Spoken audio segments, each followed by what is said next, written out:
ഇതിനിടെ ദക്ഷിണ സൗദിയിലെ നജ്റാനിലെ ജനവാസ മേഖല ലക്ഷ്യമാക്കി യമനിലെ ഹൂതി ഭീകരർ നടത്തിയ പ്രൊജക്ടൈൽ ആക്രമണത്തിൽ പ്രവാസികളടക്കം 11 പേർക്ക് പരിക്കേറ്റതായി സഖ്യസേനാ വക്താവ് മേജർ ജനറൽ തുർക്കി അൽമാലിക്കി. ഗുരുതരമായി പൊള്ളലേറ്റ സ്ത്രീയും 4 വയസ്സുകാരനും ഉൾപ്പെടെ 7 സൗദി പൗരന്മാർക്കും 2 ഈജിപ്തുകാർക്കും ഒരു പാകിസ്ഥാനിക്കും ഒരു യമൻ പൗരനുമാണ് പരിക്കേറ്റത്. സിവിലിയൻ കേന്ദ്രങ്ങൾ ലക്ഷ്യമിട്ട് ഹൂതികൾ നടത്തുന്ന ഇത്തരം ആക്രമണങ്ങൾ രാജ്യാന്തര മാനുഷിക നിയമങ്ങളുടെ ലംഘനമാണെന്നും പൗരന്മാരുടെ സുരക്ഷ ഉറപ്പാക്കാൻ സഖ്യസേന ശക്തമായ പ്രതിരോധ നടപടികൾ തുടരുമെന്നും അൽമാലിക്ക് വ്യക്തമാക്കിയിട്ടുണ്ട്. മനു ഭര തുടരുന്നു. മനു, തുടർച്ചയായി ഹൂതികളുടെ ആക്രമണം ഉണ്ടാകുന്നു സൗദിയിലേക്ക്. നേരത്തെ നമുക്കറിയാം ഈ അനുരഞ്ജന കരാറുകളുമായി ബന്ധപ്പെട്ട ചർച്ചകൾ ഒമാനും ഇറാനുമായി മുന്നോട്ട് പോകുന്ന പശ്ചാത്തലത്തിലാണ് ഇത്തരം ആക്രമണങ്ങൾ, അതും ഇറാന്റെ സഖ്യകക്ഷിയുടെ ഭാഗത്തു നിന്ന്. അതെ, രഞ്ജിത്ത് സൂചിപ്പിച്ചതുപോലെ ഈ ഹൂതികൾ പ്രധാനമായും അവരെ ഫണ്ട് ചെയ്യുന്നത് ഇറാനാണ് എന്ന കാര്യത്തിൽ തർക്കമില്ല.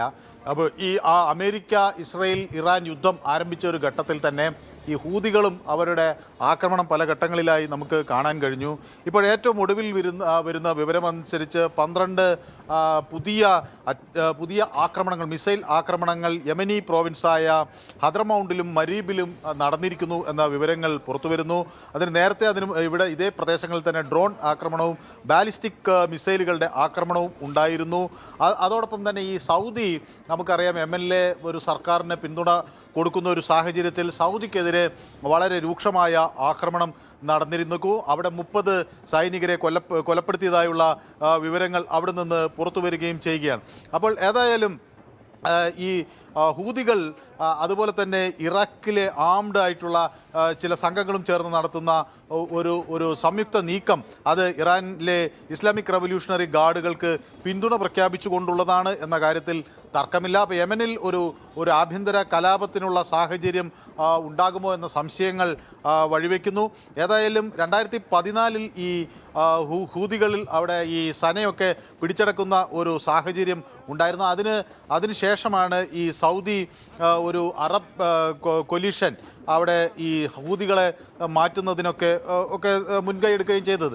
അങ്ങനെ 2015 ആരംഭിച്ചത് ആ ഒരു പോരാട്ടമാണ് 2022 ഒരു ട്രൂസായി വരികയും അല്ലെങ്കിൽ ഒരു യുദ്ധ വെടിനിർത്തലിലേക്ക് വരികയും ഒക്കെ ചെയ്യുന്നത്. അപ്പോൾ ആ ഒരു സാഹചര്യം മാറുന്നു.